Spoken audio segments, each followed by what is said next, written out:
President Obama is going to make lots of promises tomorrow night, as most presidents typically do with State of the Union.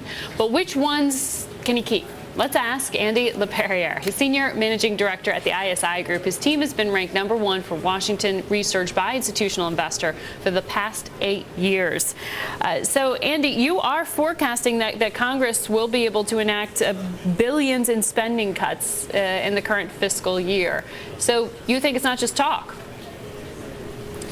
Well, I think that the Republicans are going to insist that they get some real spending cuts as the price for raising the debt ceiling. And I think it's not really a tenable position for the president or the Democrats to take to just, no, we're just going to raise the debt ceiling. We're not going to do any kind of spending restraint. So I think that there's going to be a deal there. I think that the only question is how much are they going to cut spending.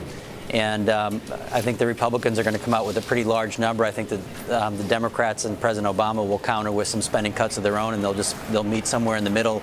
And exactly where they meet, I think, will depend on how it plays out in terms of the public relations of it all. So if there is a move to the center, what goes on the table? Does that mean Social Security gets examined? Does that mean that we are looking at entitlements getting reduced? Well, actually, that's kind of my hunch, is that he may propose some Social Security changes. We haven't really seen a lot of evidence of that in the media reports. But when you look at where else he can go in the budget, I don't think there's any room for agreement between Republicans and Democrats on anything health care related. So that takes Medicare and Medicaid off the table. There's other miscellaneous entitlement programs, and then you've got defense and non-defense discretionary. They're going to do a little on defense, and I think that that's what they're mainly going to fight over, the non-defense discretionary. So Social Security is the big piece of the budget that's left over, and I kind of think that it'll be difficult for Obama to make his numbers add up without putting something on the table on Social Security. On the state level and the municipalities, we've been getting a lot of attention paid to the massive deficits in some of those areas. Is there any hope for what Newt Gingrich is putting forward, right, which is a law to allow states to go bankrupt? I think you're going to see a conversation about that. I think it's pretty unlikely that that passes through Congress.